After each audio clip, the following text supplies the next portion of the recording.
একটি ছেলে নতুন বিয়ে করেছে। বিয়ে করার পর কি ঘটলো সেটা শুনুন। বাইকটা দিচ্ছে শ্বশুর মশাই, বাবা দিচ্ছে তেল, তাই তো আমার গতির সাথে জেট বিমানও ফেল। দুর্ঘটনা ঘটলে ঘটুক, আমার কিসের ভয়, গেলে যাবে বাপ আর শ্বশুরের, আমার কিছু নয়। চলবে আমার মোটর গাড়ি, জোরসে মারো টান, কে কি বলে শুনবো না আজ, ধরছি চেপে কান।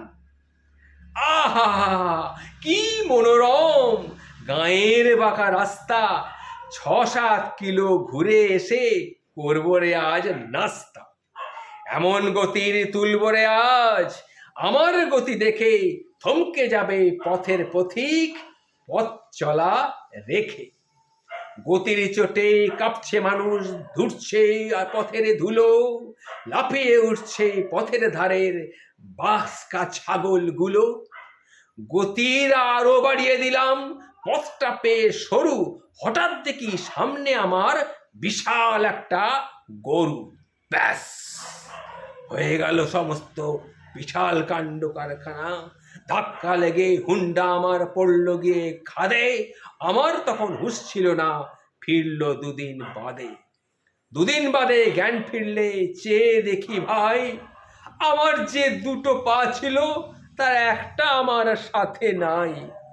সকল কিছু শোনার পরে চমকে গেল গা, বাইকটা নাকি ঠিকই আছে, গেছে আমার পা। আমার শখের বাইক এখন চড়ছে অন্য মানুষ, পথ হারিয়ে আমি কান্দি বন্দি হয়ে ঘরে, আমার বাইক অন্য মানুষ চড়ে।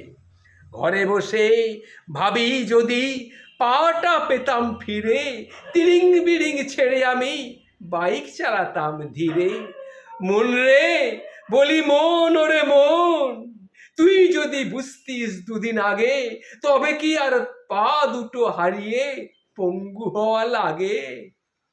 এই গল্পটি, এই কবিতাটি আমি তাদের জন্য বললাম যারা বাইক হাতে পেলেই একদম ফুল স্পিডে দিক বিদিক জ্ঞান শূন্য হয়ে একদম জোরসে বাইক চালান, তাদের জন্য এই কথাটা বললাম। বিশেষ করে হাইওয়ে দিয়ে যখন বাইক চালাবেন, ফাঁকা রাস্তা দিয়ে, এবং সন্ধ্যের পরে যখন হেডলাইটের আলো চোখে পড়বে, এগুলো খেয়াল রাখবেন, নিজের শান্তভাবে বাইক চালাবেন। তাদের উদ্দেশ্যে বিশেষ করে আমি এই কবিতাটি আপনাদের শোনালাম। মনে রাখবেন, ভুলে যাবেন না। নমস্কার বন্ধু।